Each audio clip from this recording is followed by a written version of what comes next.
샬롬.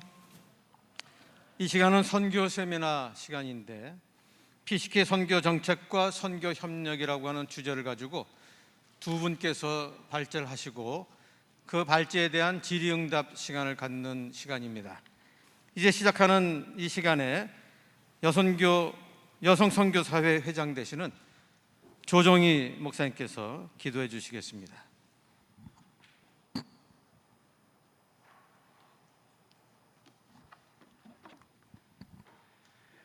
이는 물이 바다를 덮음같이 여호와의 영광을 인정하는 것이 세상에 가득함이니라. 아멘. 하나님 아버지, 꿈을 꿉니다. 물이 바다를 덮음같이 여호와의 영광을 인정하는 것이 온 세상 가운데 가득한 것을 꿈을 꿉니다. 그 꿈을 꾸는 PCK 선교사들이 이곳에 모였고 함께 그 꿈을 나누고자 합니다. 하나님께서 세우신 홍경환 총무님과 윤순재 총장님을 통하여 저희 PCK의 선교 정책과 선교 협력에 대한 길을 보여주시고 우리 모두 그 길을 향하여서 함께 보고 함께 느끼고 함께 방향을 잡아서 물이 바다 덮음같이 하나님의 영광을 인정하는 것이 우리가 파송받아 있는 그곳에서 팽만하게 되어지는, 가득해 되어지는 역사가 일어날 줄 믿사오며 예수님의 이름으로 기도합니다. 아멘. 첫 번째로 총회 해외 다문화 선교처 총무 되시는 홍경환 총무께서 나오셔서 PCK 선교 정책과 선교 협력 가지고 발제해 주실 때 우리 환영의 박수로 환영해 주시기 바랍니다. 우리 미국 그 공항에 이렇게 들어가다 보면 옛날 요즘 어떤지 모르지만은 들어오는 그 패스포트 컨트롤 하는 데서 그 미셔너리 패스포트를 보면은 웰컴 백 그런데요. 웰컴 백 미셔너리. 그 별거 아닌 짧은 웰컴 백이라고 하는 말이 굉장히 내가 모국으로 돌아오니까 환영받는 존재구나. 그렇게 미국 선교사님들은 한다고 하는데, 그래서 우리 선교부 직원들 우리 누구에게 사무실에다가 웰컴백이라고 좀 하나 써붙여라 그랬는데 아직 못 써붙였더라고요. 그래서 말로 먼저 대신합니다. 여러분, 웰컴백.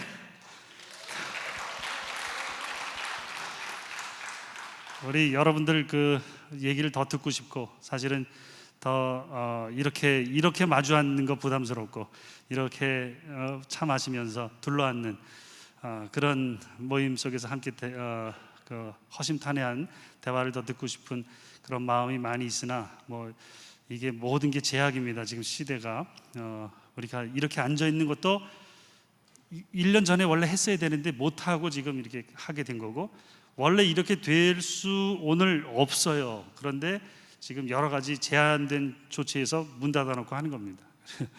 상황이 아주 지금 코로나로 인해서 경직이 되어 있는 상황 속에 여러분들이 모였고, 사실은 늘 우리가 마음이 현장에 가 있고, 또 우리 150 가정으로 이번에 딱 잘랐어요. 더 이상 나중에 원래 선교사님들이 형편 다 보고 나중에 좀 신청해도 받아줬잖아요. 우리끼리 151명, 2명 받아줬거든요. 이번에 못 받았어요. 그분들 지금 슬피 울면서 저 온라인으로 지금 답답한 그런 가운데 오고 싶었으나 못 왔고, 숙소 배정을 받고 싶었으나 딱 40명으로 잘렸고, 모든 게 탁탁탁 엄격하게 이렇게 진행이 되고 있습니다. 아무튼 여러분들 이렇게 성공적으로 살아오신 거 웰컴백 환영하고, 또 여러분들 이렇게 뵙게 된 거 너무나 좋고, 요즘에 우리 한국교회, 제가 우리 교단 교회가 68개 노회에서 9,288개 교회라고 그랬는데, 우리 교회 PCK 교단 교회들이 이 코로나로 인한 그 어려움 가운데서도 사실은 여러분 오늘 강의안 보면은 제가 강의할 내용은 다 있어요. 참조하시길 바랍니다.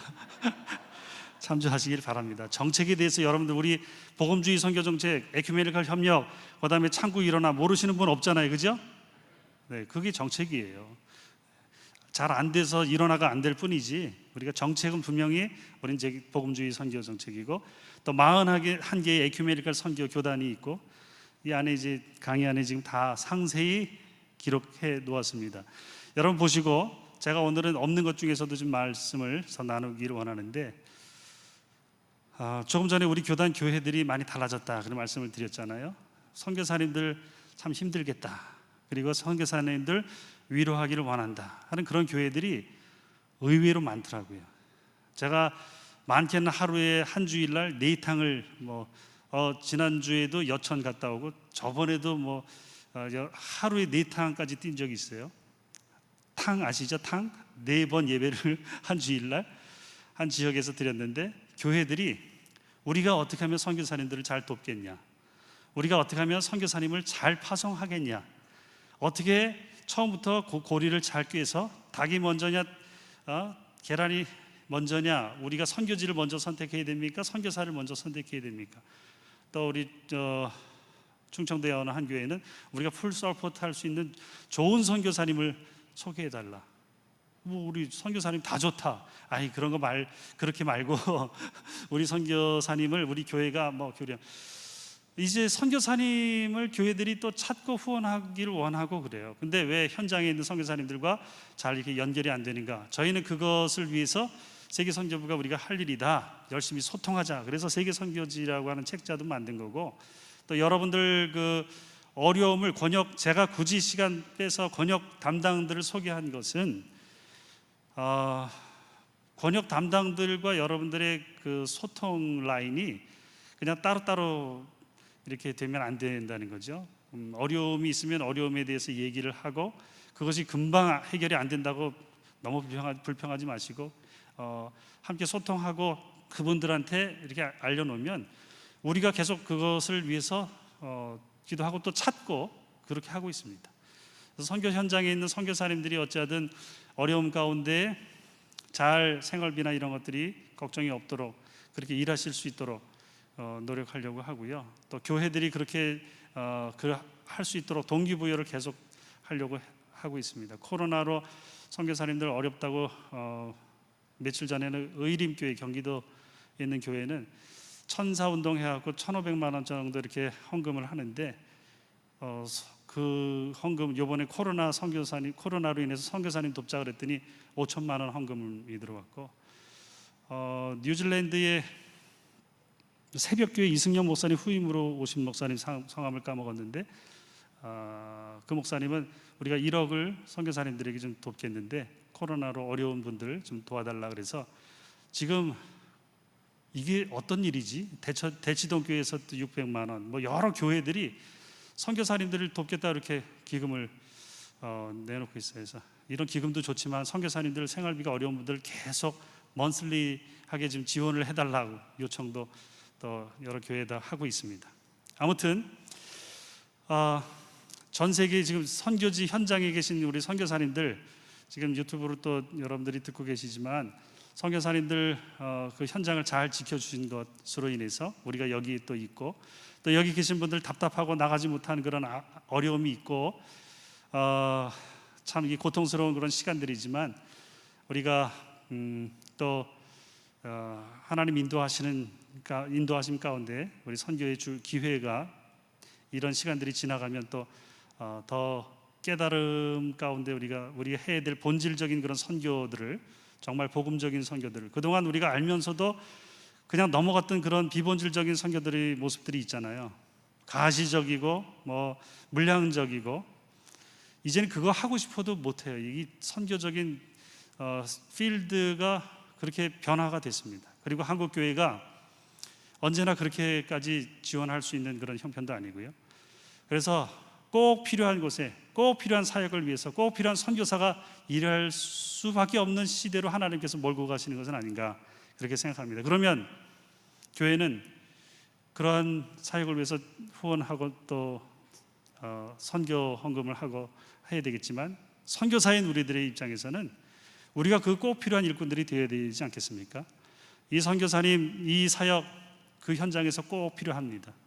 복음 사역을 위해서 이분이 하는 이 사역은 우리의 정책과 같이 복음주의 선교이고, 개인 구원과 또 우리가 협력하는 그 교단들을 중시하면서 혼자 단독적으로 하지 않고 함께 협력하는 그런 선교입니다.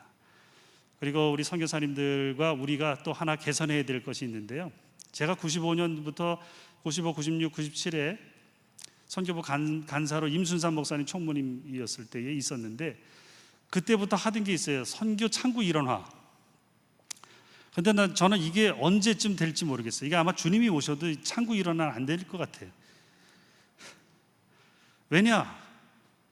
교회가 일단 협조를 안 해줘. 큰 교회들, 선교하는 그런 교회들이,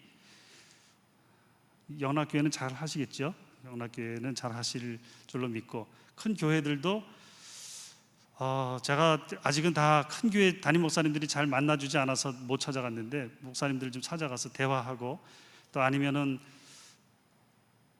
하여튼 모임을 만들어도 잘 안 오시는 분들이 큰 교회 목사님들인데, 그래서 노예 정책 선교 협의회를 또 하기도 하면서 어떻게든 소통을 하려고 하고 있고, 총회가 말하는 그 정책 중에 하나인 창구 일원화. 창구 일원화가 세 가지예요. 파송 창구 일원화, 사역 창구 일원화, 재정 창구 일원화인데, 파송 창구 일원화가 선교 창구 일원화의 첫 번째인데, 2000년 75회 총회 때의 제주영락교회에서 우리가 그런 결의를 했죠. 파송은 총회를 통해서 한다. 왜? 훈련을 각 교회가 할 수 없고, 선교의 모든 그 현황들을 한 교회가 다 알 수 없고, 아는 관계에 따라서 뭐 목사님 아는 관계, 장로님 자녀 뭐 이런 등등의 아름아름하는 그런 선교로서는 우리가 좋은 열매를 맺을 수 없기 때문에, 현장과 소통하고 현장의 필요를 잘 파악하고, 또 훈련도 우리가 좋은 양질의 꼭 필요한 선교를 함께 하고 하는 등등의 총회를 통해서 파송한다라는 것이, 미안하지만 합동측은 잘 돼요. 그리고 통합측이 잘 안 돼요. 교회가 그냥 파송하고, 노회가 파송하고, 노회가 총회가 안 된다는 선교사님 파송해. 그리고 후원단체 협의회들이 후원단체가 또 파송을 해. 이 질서는 제가 볼 때는 그래도 잡아야 돼요. 그 일을 우리가 협력하겠습니까? 교회들이 해야 되고, 또 우리들이 해야 되는 일이에요. 목사님, 우리 후임자는 총회와 함께 상의해서, 또 우리 현장의 필요는 현지 선교회와 소통해서 그렇게 교회들에게 얘기하고 있는데, 우리가 선교사님들도 재정적인 그런 부분들도 우리끼리 얘기니까, 여러분 도우려고 하는 그런 선교부와 선교지와 선교사님들이 소통이 잘 안 되면 이게 각각 놀거든요. 어떤 분은 내가 10년 만에 총회 선교부에 처음 온다 그래요. 선교부가 어디 있냐고 전화가 왔어요. 그래서 여기 있다고, 종로가 있다고. 종로가 창립 100주년 기념관도 있냐고. 그 옆에 새 건물이라고. 지금 여기 이렇게 말하는데 찔리는 분 계시죠? 얼마나 불통이었으면. 그러니까 우리가 그 나쁜 결과를 우리가 가질 수밖에 없어요. 교회들이 기아대책 후원하고, 딱 크게 교회들마다 막 정면에다 걸어놨어요. 거기 하지 말라는 얘기가 아니라, 우리 친정집 자식들을 먼저 먹여 살리고, 다른 교단도 뭐 후원하시려면 하시고, 너무 그렇게 관대하게 그렇게 하는 것은 선교부가 볼 때는 좋지 않다. 우리 선교사님들도 어려운 분들이 많으니까 이런 분들 우리가 후원하기를 원하고 지금 준비하고 현장의 필요를 듣고 있다. 그런 얘기를 나누고 있습니다. 그랬더니 교회들이 코로나로 헌금하는 그런 것들이, 여기 표현무 기자님 계시잖아요. 우리 거의 매번 저 신문에 나오지 않아요? 기증판 들고 기증판 들고 사진 찍는 이유가 있어요. 다른 그런 교회들이 그것을 좀 보고 동기부여를 좀 하실 수 있도록. 그래서 선교 현장과 우리 교회가 이 위기의 시대에는 여러분 더 가까워져야 돼요. 우리가 좀 더 소통이 원활해야 돼요. 여러분 후원교회만 관리해서는 안 돼요. 좀 더 여러분들이 마음을 열고, 자 보세요. 합동측은요, 우리 교단을 후원 안 해요. 우리 교단 교회들은 합동측을 많이 해요. 이거 빨대를 너무 많이 꼽혀. 왜 그럴까요? 거기는 GMS 합동 측 예를 들면 2,500 선교사가 나간 이유가 거기는 이사가 700명이에요. 그리고 이사가 되려면은 주 후원이 돼야 돼. 선교사님을 이사장이 되려면 3개 교회 이상을 주 후원이 돼야 돼요. 총회에서 선교를 좀 얘기하고 싶거나 일하려면은 거기는 구조적으로 주 후원 교회가 다 돼야 돼.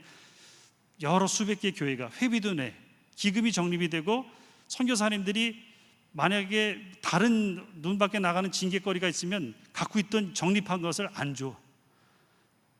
무시무시하죠? 치사하지만은 돈으로 컨트롤해요. 고신 같은 경우에는 딴 통장을 갖고 있으면 징계해요. 우리는 지금 다 갖고 있잖아요. 괜찮아요. 근데 중요한 거는 왔다가 들어가라는 말이죠. 220억이 우리가 통장에서 나가는데 교회를 조사해 보면 한 500억 정도가 돼요. 그러면 다이렉트리 다 나가는 그런 것들이 컨트롤이 안 되는 거예요. 재정 창구 일환은 제가 보기에는 와 보니까 이거 굉장히 괴리감이 많아요. 선교사님 1,528명이라서 지금 조금 줄어, 아무튼 1,528명이라고 말했을 때에 정말 나가 있는 선교사님은 몇 명인가 찾아보니까 우리보다 수가 많으면 많았지 적지가 않아요.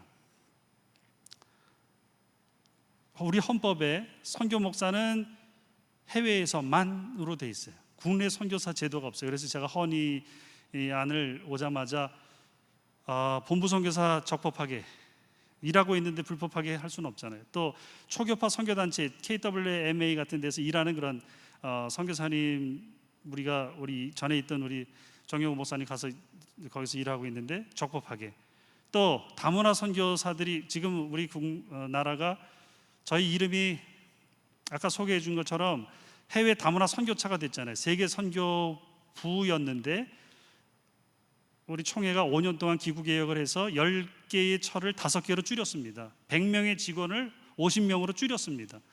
총회 가면 지금 헐렁합니다. 직원이 반으로 줄어서 50명이 있고 두 부서들이 다 이렇게 부서로 합쳐졌어요. 국내와 군 특수 선교처, 농어촌 뭐 이런 것들이 다 국내로 들어갔고, 교육자원부가 교육훈련원이 돼서 훈련원이 들어갔고, 사회봉사부가 도농 사회처가 됐고 하는 식으로 다 묶였는데 우리는 어떻게 묶였냐면 세계선교부가 해다처로 바뀌었어요. 해다처. 어감이 안 좋죠. 해외 선교 잘하지 못하면 다쳐. 그래서 제가 세계 선교처로 해달라고 이것도 헌의를 올렸어요. overseas라고 하는 해외라는 말을 그동안 우리 안 썼고 세계 선교라는 말을 썼잖아요. 이거 좀 외부적인 우리 가지고 있는 그 어떤 용어를 그냥 살리는 게 좋겠다 그래서 세계 선교처라는 이름으로 다시 한번 제 건의를 지금 이번 106회 총회 때 하고 있습니다. 그래서 세계 선교처가 됐으면 좋겠고요. 아무튼 우리가 여러 가지 위기가 많은 시대 가운데 우리가 좀 더 우리 선교 현장이 위축되지 않고 활성화가 되기 위해서는 여러 가지 과제들이 있겠습니다만은 우리가 우리 선교사회로 2년마다 모인 이 모임을 통해서 우리가 나누고 싶은 것 중에 제가 드리고 싶은 말씀은, 우리가 먼저 우리의 것들을 투명하게 하지 않으면, 투명하지 않으니까 재정 후원을 하기가 어렵더라고요. 사실입니다. 들어온 헌금을 어려운 사람들을 권역별로 이렇게 조사를 하라 그랬어요. 아까 뭐 유진성 목사님 중남미다 권역장을 통해서 또 했는데, 권역장 통해서 추천받은 분이 통장이 잔고가 너무 많아. 그분을 어떻게 해 우리가? 어떤 분은 너무 없어도 너무 없어. 의심스러워. 솔직히 그런 마음이 너무 여기로 안 들어온 거지.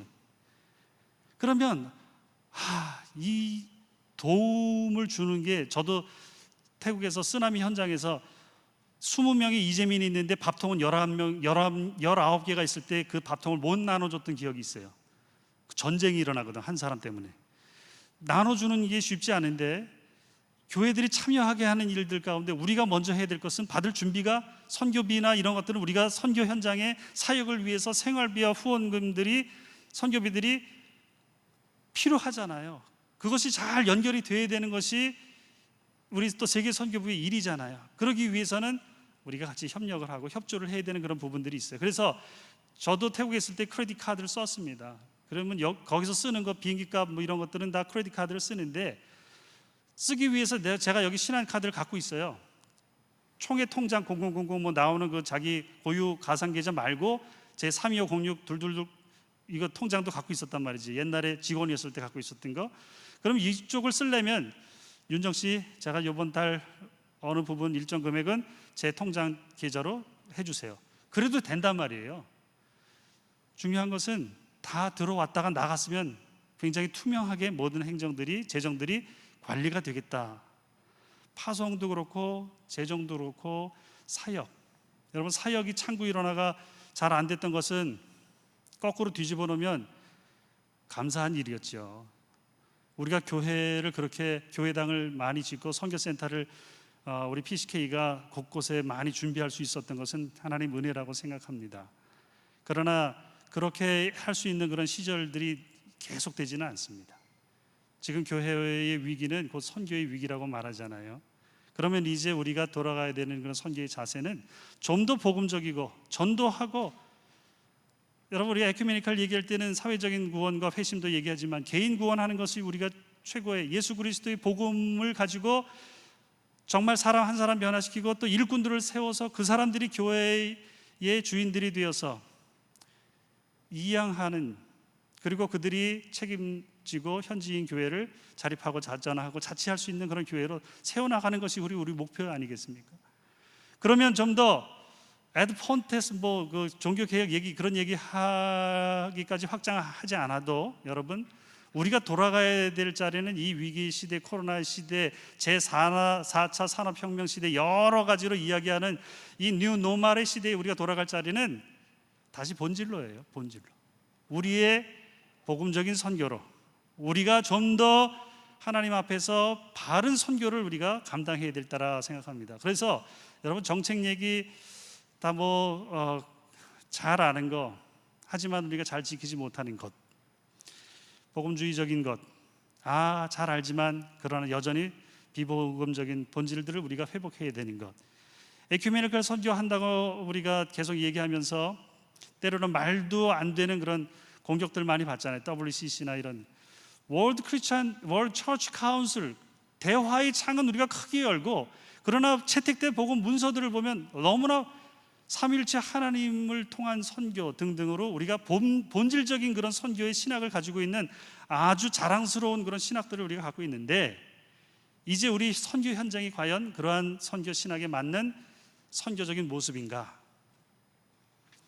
저는 그 동물의 왕국의 누 떼가 아프리카의 마사이 마라 케냐나 또 탄자니아의 그 큰 80% 되는 그 거기가 그 동네에서 이렇게 동물들 떼를 따라서 막 이동할 때 누 떼가 막 가는데 절벽에 떨어지는 누의 떼를 봤는데, 떨어지면 죽는데 뒤에서 워낙 무리들이 한꺼번에 막 다가오니까 멈춰서지를 못하고 떨어져서 다 죽더라고요. 나중에는 떨어진 동료들을 밟고 그냥 이렇게 넘어가는 그런 모습을 봤는데, 한때 우리 한국 교회의 모습, 우리 한국 선교의 모습이 잘못된 것을 알면서도 가시적이고 쉽게 하는 그런 선교들에 우리가 현장에서 노하지 못하니까 그저 주는 것을 받고 무슨 한국 교회 이름을 붙여가면서 선교지에 지었던 그런 교회들, 사실 고쳐 써야 되는데 교회가 주니까 그냥 우리가 선교했던 그런 내용들, 자신감, 우리가 자신 있게 노할 수 있어야 되는 그런 부분들에서 함께 타협했던 그런 내용들, 이제는 그렇게 하고 싶어도 하나님께서 그런 분들을 닫으셨지만, 그러나 우리가 먼저 하나님 앞에서 우리의 선교를 다시 한번 점검해야 하고, 우리 PCK 선교 현장은 정말 건강하고 바르고 정말 복음적인 선교 현장이다라고 하는 이야기를 들을 수 있는 그런 선교 현장으로 우리가 변화되어야 된다라고 하는 것을 오늘 정책 얘기하는데 지금 많은 시간을 할애해서 얘기를 드렸습니다. 제가 그 내용들을 몇 가지 그동안에 진행된 것들을 좀 얘기를 하겠는데, 이번에 큰 틀을 좀 바꾸는 그런 작업이 그동안에 한 3년 이상 되는 동안에 총회의 선교부 기구 개혁이 있었습니다. 이건 제가 세선의 총무 하던 때의 얘기를 들었는데 오니까 이미 올라가 있어서 106회기 때에 올라갔던 내용인데 이렇게 여러분 거기 책자에 총회 세계선교부 기구의 연구안이 헌의안이 들어가 있는데 후원교회 단체나 여러 가지 우리가 산하 단체들이 선교부가 하는 일과 중복되는 그런 일들은 이게 단순화가 됐고 일원화가 됐어요. 물론 이제 그 안에서 하던 그런 선교 단체들이 다 일을 안 하는 것은 아니지만은 9개의 그 분과위원회로 좀 더 구체화가 됐고요. 이 네 번째에 보면은 선교지 재산관리위원회도 생겼습니다. 이 총회가 여러 가지 재산 그 현장의 문제들이 계속 일어나고 있는 것, 매년마다 지금 한두 건씩 사유화하고 하는 그런 부분들에 대해서 굉장히 예민해하고 계시는 거 아시죠? 우리 선교 현장에 후임에게 주는 것은 위임이라고 하고 현직에게 주는 것은 이양이라고 했을 때에 위임과 이양이 제대로 정년 때나 그 전에 이루어지지 않으면 이 일이 후임자가 가서 사역하는 데 있어서 상당히 어려움을 겪게 되는, 그래서 선교 현장이 본인이 더 잘하겠지만 후임자를 잘 키워내지 못하는, 그래서 이 뒷부분에 얘기하겠습니다마는 은퇴 선교사님들과 순회 선교사님들 제도를 좀 활성시키면서 이 제도를 좀 보완하려고 합니다. 여러분 10년 이내에 22%의 우리 선교사님들이 돌아와요. 10년 이내. 우리가 1980년대나 90년대 초반에 선교사님들이 많이 갔잖아요. 그분들이 30년이 돼서 정년이 70세에 되는 때가 이미 됐어요. 그래서 먼저 가셨던 분들이 다 돌아오고 10년 동안 리스트를 보니까 22%예요. 5분의 1이 넘어요. 그러면 정말 그동안에 좀 차갑게 했죠.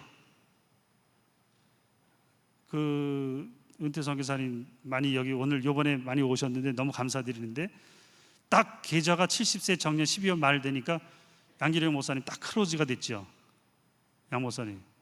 저도 여기 오니까 기관 목사라 그래가지고 제 가족이 친척이 보내는 헌금이 계좌가 동결됐다고 돈이 튕겨져 나가더라고요. 돈 못 받아.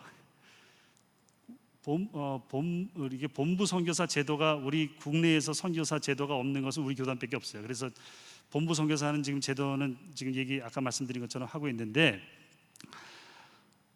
우리가 은퇴 곧 다 합니다. 그래서 은퇴 선교사님과 순회 선교사 제도는 좀 더 양성화시키고 확대해야 되는 그런 내용은 그 뒷부분에 이제 제가 기록해 놓았습니다만은 기구가 지금 개혁되고 있는데 여기 그 틀 안에 보면 네 번째에 위원회 구성은 선교부 실행위원, 아까 15명, 우리가 틀이 총회가 총대가 1,500명이고 세계 선교 부원이 그 안에 10분의 1인 150명이고 150명 중에 15명의 실행위원들이 선발이 돼요. 우리 총회의 우리 선교부의 구조 중에 최고의 탑은 실행위원회 15명이 우리 선교사님들이 임면권을 가지고 있어요. 모든 회의 분과 선교사분, 인선분과, 타문화분과, 다문화분과, 해외 선교분과, 복지분과 다 이런 분과들이 결의를 했다고 결의로 끝나는 게 아니라 실행위원회에 마지막 올려서 실행위원회의 인준을 받아야 돼요. 오늘 아까 인사드린 분들이 실행위원들인데 각 여러 지역들로 5개 권역으로 나눠져 있어요. 국내가 그 지방에 있는 분들이 그래서 안배가 돼서 이렇게 오신 분들인데 사실은 또 이것도 우리끼리 해야 되는 얘기인데 비전문가가 전문가를 임면하고 치리하는 것에 대해서는 어느 정도 이분들이 그래서 노하고 총무가 얘기하면 대부분 예스를 해서 다행입니다만은 그러나 우리 선교사들이 사실은 전문가, 선교에 있어서는 전문가인데 선교 위원회 구성에 선교사님들이 지금 배제되어 있는 부분을 추가를 하고 또 한인교회 하시는 분들이 후원교회로서 참여할 수 있도록 3분의 1을 열어드리고 전문위원인 선교사만 들어가는 것이 아니라 신학교 교수들도 들어가서 이 구조를 실행위원회로만 다 맡기지 않고 좀 더 3분의 1, 3분의 1, 3분의 1로 해서 각 위원회가 좀 각계의 중요한 소리들을 함께 듣는 위원회가 됐으면 좋겠다. 그렇게 해서 이 기구개혁이 사실 우리 PCK 선교의 그 구조를 이번에 많이 바꾸게 될 내용인데, 앞으로 여러분 좀 더 이렇게 심플한 모달리티 구조, 교단 중심의 구조는 우리와 감리교밖에 없어요. 기성, OMS나 GMS 합동이나 KPM 고신이나 이런 데는 다 소달리티 구조로, 선교부는 합동 측은 대치동에 본부가 있지만 화성에 가서 선교부만 떨어져 나가 있고, OMS도 그렇고 다 다른 부서들은 이사를 가지고 이사회를 구성하고 기금을 조성하고 멤버 케어를 하고 하는 그런 일들을 하는데, 더 많은 기금들을 조성할 수 있는 장점은 있지만 또 돈이 있는 데에 문제가 있다고 합동 측은 지금 여러 가지로 고민에 또 빠져 있기도 합니다. 우리가 요 모달리티 구조를 잘 총회 중심, 실행위원회 중심 구조로 가면서 다른 협력자들이 선교사님들도 돕고 후원교회도 돕고 신학자들도 돕고 한다면 좀 더 건강한 우리 PCK 선교 구조를 만들 수 있겠다 하는 그런 기구 개혁을 소개해드렸습니다. 제가 지금 시계가 없습니다. 10분.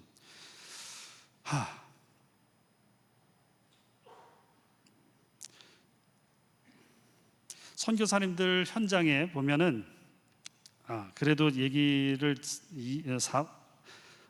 격리하는 얘기, 아까 그 돌아가신 분들 항상 우리 세 분이라 그러는데, 이번 회기 때 돌아가신 분 사실 필리핀의 정명화 선교사님까지 4분 지금 순직하셨습니다. 순직 선교사님들로 저희가 이제 됐는데, 코로나로는 이제 3분 돌아가셨고, 이준재 선교사님이 66세 아마 제일 나이가 많으신 것 같고, 그다음에 평신도 선교사님인데 케냐 이광호 선교사님이 65세인가 그렇고요. 64세로 온드라스의 김상희 선교사님, 네, 그렇게 돌아가셨는데, 그래서 65세 되는 그 분들이 위험해요 지금 현장에서. 그래서 돌아오시도록 했는데 우리가 지금 다 항공료까지 지원하고 자가격리 숙소 다 준비하고 다 하겠다고 했는데 4분 정도밖에 신청을 안 하셨어요. 어떻게 된 일이죠? 계속 계시겠다는 얘기인가요? 선교, 우리 지금 저희가 선교 행정을 이렇게 보내도 선교사님들이 잘 안 읽으신다는 그런 느낌도 좀 들어요. 그래서 책도 만들고 그랬는데 잘 읽으세요.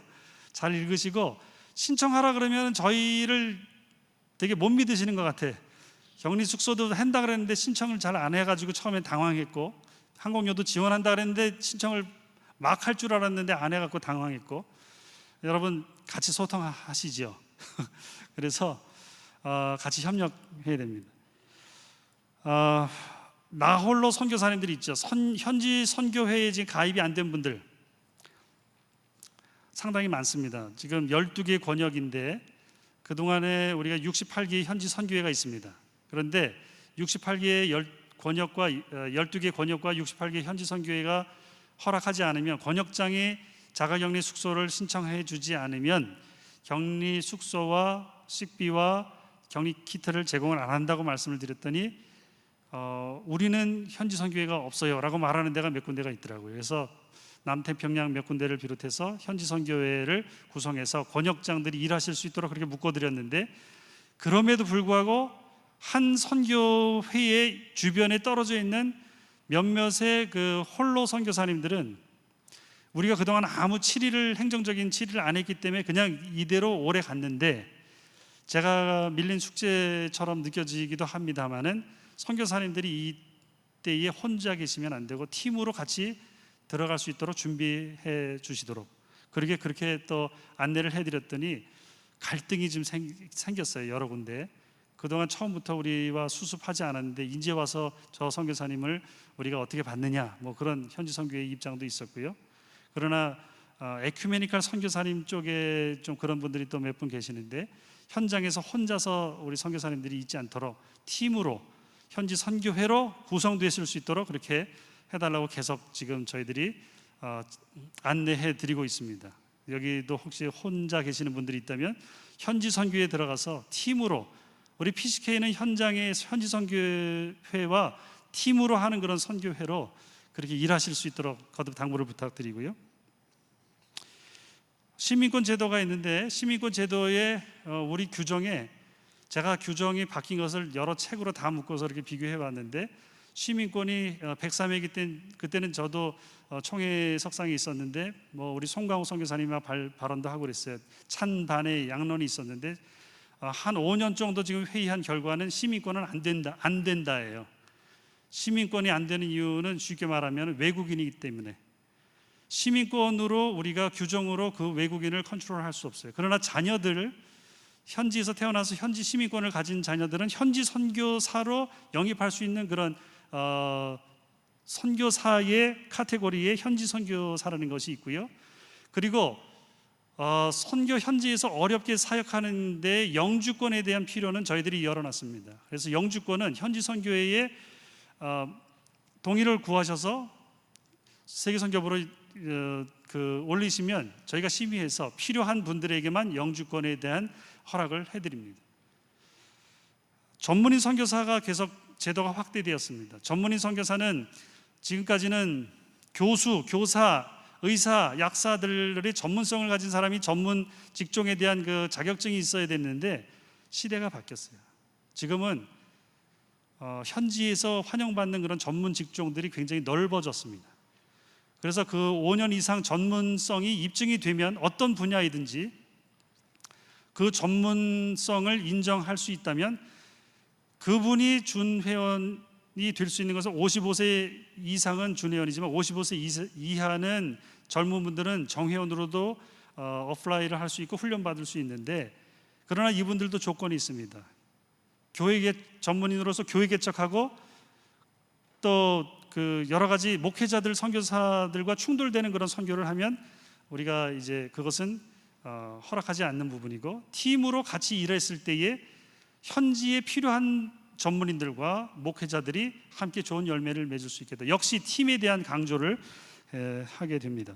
생활비 조정에 대한 거, 저희 그 규정이 이것은 그 실행위원회 결의로 마지막 되어 있는데 여러분들이 2,100불 이상이라고 되어 있는 부분이 지금 타교단은 3,000불로 되어 있는 데도 있고 여러 가지 교단의 그 비교들을 해봤는데 우리 그 교단의 선교비가 2,100불, 싱글은 1,500불로 굉장히 낮아요. 그러나 이상이라고 하는 말로 되어 있는데 제가 보니까 후원 받는 훈련생들 약정서 쓸 때에 얼마예요? 라고 물어봤을 때 2,100불 이상이요 그랬을 때 2,100불 이상이지만 2,100불로 쓰더라고 다. 아, 이게 말에 뭔가 트릭이 있구나. 2,500불 이상이다 그러면 2,500불이라고 쓸 텐데 2,100불 이상은 사실 3,000불 써도 되거든요. 4,000불 써도 되거든요. 현지에 저도 태국의 생활비가 여러분 우리 집세도 내야 되고 자녀 교육도 해야 되고 모든 그런 생활비 들어가 포함되어 있는 것들이 생활 플러스 등등이 얼마나 많이 있습니까?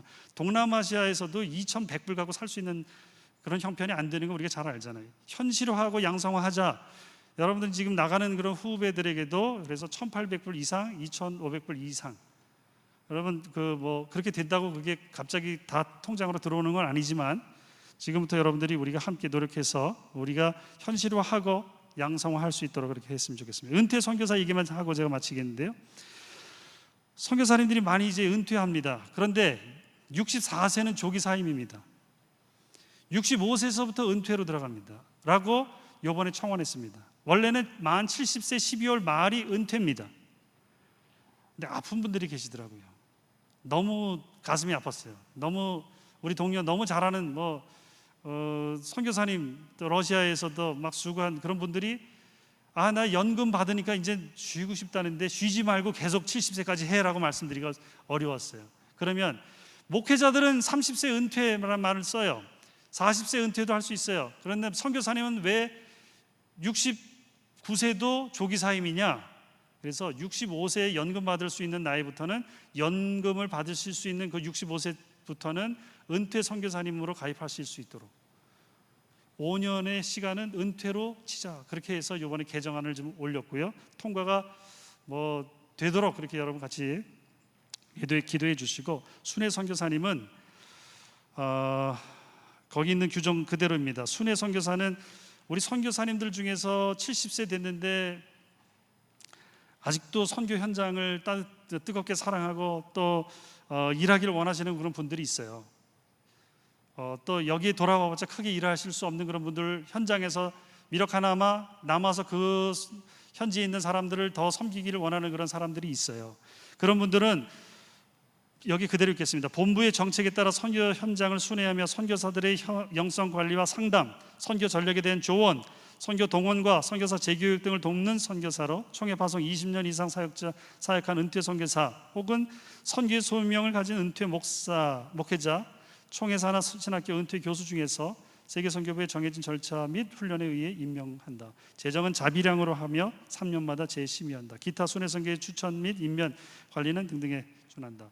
순회 선교사가 가서 참견하고 뭐 이렇게 훈계하고 이러는 것보다는 격려하고 위로하고 필요에 대해서 같이 고민하고 그들을 돕는 그런 쪽으로 일할 수 있도록 이렇게 하려고 합니다. 선교 현장이 여러분 빠르게 변화하고 있습니다. 우리가 빠르게 변하는 그런 이 현장에 대처하면서 국내에 또 200만 이상 되는 그런 다문화인들이 우리의 또 새로운 선교 현장이 되는 그런 시대 가운데 살고 있고요. 국내에서도 우리가 선교사가 함께 동질 문화권에서 일했던 그런 자기 그 나라의 사람들을 여기서 발견할 수 있고 또 우리가 선교할 수 있는 그런 가능성들도 많아졌습니다. 우리가 새 시대에 맞는 그런 선교를 준비하는 그런 가운데 있습니다. 그러기 위해서는 우리가 좀 더 현장과 더 하나가 되고 우리가 함께 협력해야 되는 그런 필요가 있고, 참 위기 상황입니다. 현실적으로 너무 어렵고 이 집 저 집을 다니면서 힘들고 고통스러운 그런 시간을 경험하는 분들 너무나 많이 있는 줄로 압니다. 선교 현장도 다르지 않습니다. 여러분 다시 한번 힘을 내시고 우리가 이 어려운 때에 더 순수하게 복음적인 그런 사역들을 잘 감당해서 온 교회가 감동을 나누고 우리가 PCK 선교 현장이 정말 하나님 앞에 더 아름다운 그런 공동체로 인정받는 그날을 위해서 함께 같이 노력했으면 좋겠습니다. 감사합니다.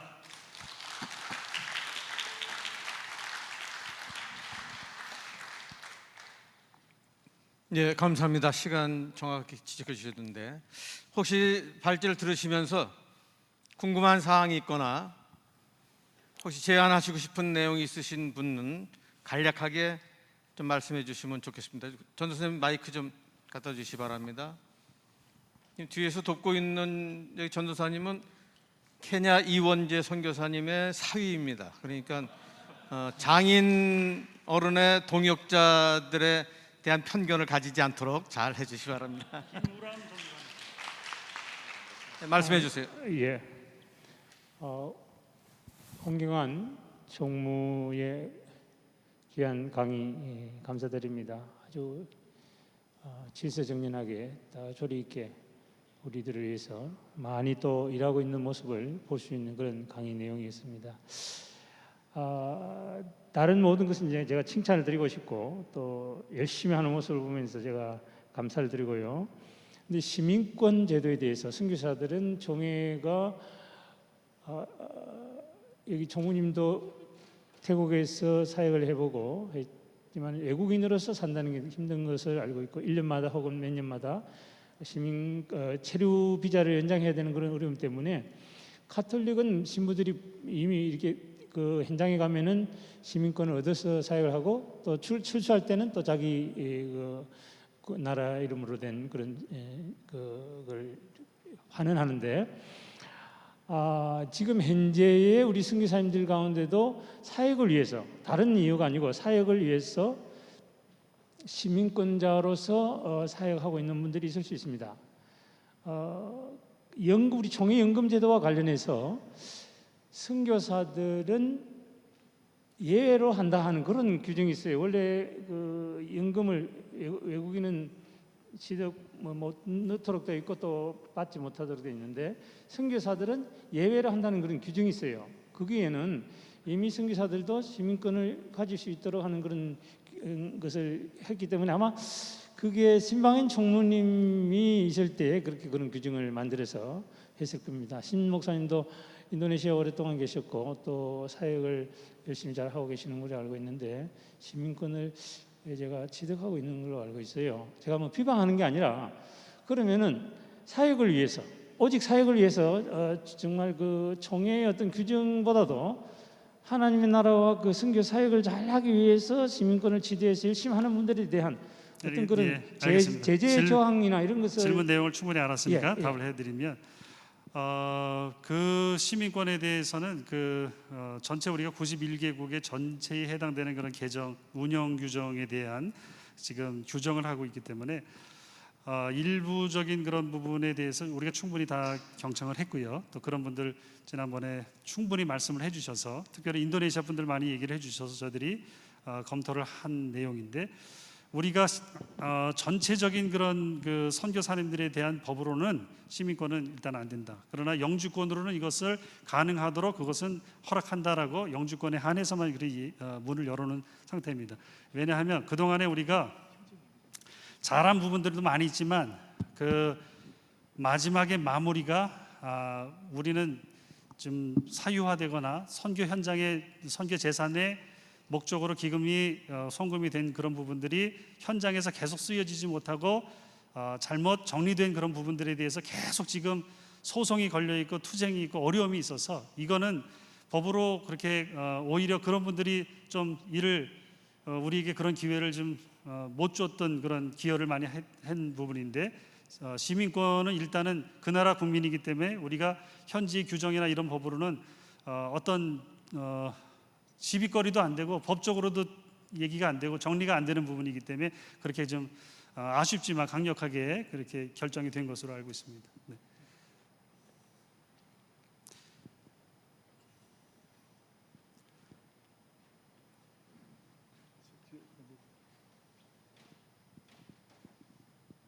네, 총무님 그 강의를 참 잘 들었는데 오늘 그 주제하고는 조금 맞지 않을 수 있는데 이제 저는 뭐 요르단에서 12년, 지금 이집트에서 12년 정도 사역을 합니다.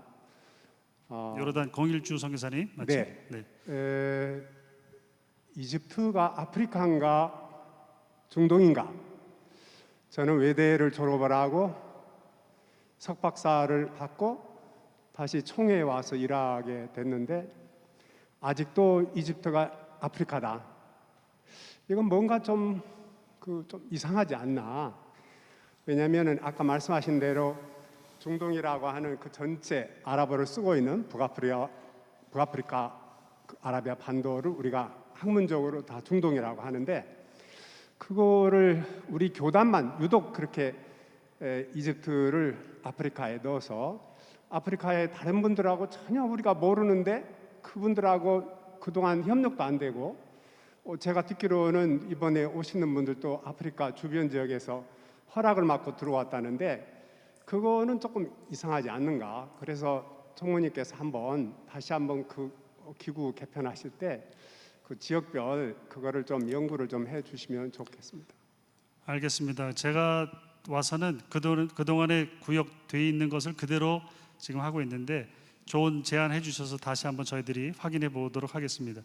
미국 남침내교인 경우에는 IMB 선교사님들이 4,000명에서 1,000명을 감원해서 3,000명이 됐지만 거기도 권역은 16개더라고요. 마지막 16번째 권역은 농아인 권역이었어요. 15개로밖에 나눠지지 않았고요. 거기는 우리처럼 대륙별로 안 나누고 종교권으로 주로 묶어서 이렇게 구분을 한 것을 선교적인 전략 포인트는 지리보다는 아무래도 종교권이어서 그런지 그렇게 나눠진 모습을 보고 있는데 계속 연구하겠습니다. 그래서 권역들이 잘 합당하게 들어갈 수 있도록 저희가 살펴보겠습니다. 감사합니다. 네, 총무님, 저 필리핀의 박남수 선교사입니다. 그 시민권에 대해서 말씀을 잘 해주셨고 영주권에 대해서는 지금 열려 있다고 말씀하셨는데 그 열려 있다는 의미가 선교 사역하는 그 나라에서 얻는 시민 네, 영주권만을 맞습니다. 해당하는 네. 거예요. 미국 그러면 영주권 현재 이런 거 말고 다른 나라의 영주권을 안 됩니다. 얻은 제3국은 안 그 돼요. 바다가 있는 사람들도 있더라고요. 쉽게 네. 보면 남미 쪽의 분들이 미국 인권을 얻어가 있고 네. 그런 경우들은 어떻게 처리하면 어떻게 지금 이해를 제가 와서 다 처리하기는 어렵고요. 네. 소급하는 것에 대해서도 어려움이 있습니다. 그래서 우리가 지금 규정을 새로 세우는 것은 이전 것을 다 뭐 지금 갑자기 어떻게 그렇게 할 수 있겠어요? 그건 안 되겠고, 그러나 지금 새로 하는 사람들에 대해서도 훈련하는 사람과 새로 나가는 사람 또 지금 있는 선교사님들도 그런 부분에 대해서는 확실히 지금 강조가 안 돼 있고 또 솔직하게 말씀드리면 규정에 갑자기 어느 날 시민권이라는 단어가 없어졌어요. 결의가 없이. 우리끼리 얘기인데 그러면 시민권이 이게 이해관계에 따라서 이렇게 있다가 없어졌다 규정이 바뀌면 안 되고 규정을 일단은 분명히 해야 되겠다 해서 다시 추적을 해서 다시 살려놓은 것이 없이 하기로 한 규정이 없었어요. 그리고 충분히 이것에 대한 근거를 있다고 필요하다고 하는 분들의 의견을 충분히 다 들었습니다. 그러나 그것에 대해서 이렇게 결의하게 된 배경에는 여러 아까도 말씀드렸던 그런 이유들이 있는 것입니다. 네. 이전 사람들은 어떻게 했냐? 그거는 이제 뭐 또 다른 어나더 숙제가 될 것 같습니다. 지금 현재로서 우리가 규정을 세워나감에 있어서는 그렇게 하기로 연구가 됐던 것을 제가 보고 드린 것입니다. 네. 질문하겠습니다. 네, 잠깐만요. 지금 시간 관계상 한 분만 더 예, 예. 짧게 해주시기 바랍니다. 러시아의 윤미경 선교사입니다. 그 총무님이 은퇴 선교사, 순회 선교사 제도 이렇게 잘 정리해 주시고 또 향후 10년 안에 22% 교단 선교사가 귀국할 예정이라 그렇게 해서 잘 밝혀주셨는데 그 예전에도 늘 이야기가 있었습니다만은 그러면 귀국하는 이는 22% 앞으로 또 더 많이 있을 수 있는데 그 선교사들을 위해서 귀국했을 때 또 뭐 주택 문제라든지 또 복지 문제라든지 또는 그 앞으로 계속해서 어떻게 이 한국에서 왔을 때 그것을 계속해서 선교사들이 윤석열 교사님, 알겠습니다. 예, 답하겠습니다. 그 문제가 있어요. 그러면은 어떻게 할 거냐? 우리는 연금이 타교단은 부러워하는 연금 있잖아요. 연금을 펜션을 이용해서 여러분들이 살면 되는데 그런데 선교 현장에서 우리가 선교센터나 교회나 사택이나 이런 것들을 사용했다가 여기 들어왔을 때에 어디서 살 거냐? 이거는 좀 해결해 줘야 되지 않느냐? 그렇게 이 얘기를 나눠서 지금 어떤 일이 이제 진행 중이냐 하면 진행 중입니다. 여러분 기도가 필요한데요. 강릉에 가서 이상천 목사님 교회에서 수요 예배 때 우리 현실에 대해서 선교사님들 10년 안에 22% 돌아옵니다. 그것으로 끝나는 게 아니라 계속해서 돌아옵니다. 우리가 그동안에 보냈던 것, 후원했던 선교사가 우리 한국교회가 그동안 기도하고 했지만은 이제 돌아오는 선교사님도 맞이해야 됩니다라고 말했는데 그 다음 날 한 장로님을 통해서 그 이상천 목사님 연락이 왔어요. 우리 장로님이 한 10,000평의 땅을 강릉 IC 옆에 기증했으면 좋겠다 말씀합니다. 그리고 선교사님들을 위해서 한 40가구 가옥을 지금 지어서 헌금하겠다, 헌물하겠다. 그래서 제가 이거 빨리 가서 확인해야 되겠다. 임원들을 데리고 가서 다시 한번 확인을 했어요. 그래갖고 그분에게 이제 그 프로젝트를 받아서 지금 이제 기다리고 있는데 요즘 잘 연락이 안 와서 조마조마하면서 프로젝트가 강릉에도 지금 하나가 은퇴 선교사님 마을에 대해서 한 가지 기도하고 있고 앙성에도 있고 바라기는 우리 노상영 목사님도 사모님도 오셨는데 남쪽에 지금 허원구 전 우리 칠레 선교사님 통해서 그 동네의 밀양에 고시원 거기를 개조한 것이 하나가 있고 해서 서너 개 또는 지역 이렇게 큰 그 동부, 서부, 남부 이런 데에 우리 은퇴 선교사님들을 하는 그런 마을을 좀 준비했으면 좋겠고 제가 11월 달에 미국에 한번 가보려고 해요. 너무 궁금한 게 미국 PC USA는 어떻게 하고 있나? 미국 북장로이 분명히 우리보다 잘하고 있을 텐데 갔더니 한국에 사역했던 사람들이 블랙 마운틴이라고 하는 덴버에 선교사님 마을을 이루고 있고 선교를 배우고 싶은 사람들이 그곳에서 배우기도 하고 LA에도 또 몇 군데가 있고 그런 등등의 지역들의 선교사님들 마을을 운영하고 있는데 보니까 그 지역에 우리 같은 경우로 말하자면 선교 훈련하는 데에 그분들의 노하우를 사용할 수 있는 김영자 선교사님 늘 말씀하시잖아요. 인도 선교를 하는데 딴 사람이 가서 얘기하는 것보다 저분이 가서 얘기하면 얼마나 인도 선교에 대해서 잘 배울 수 있겠어요.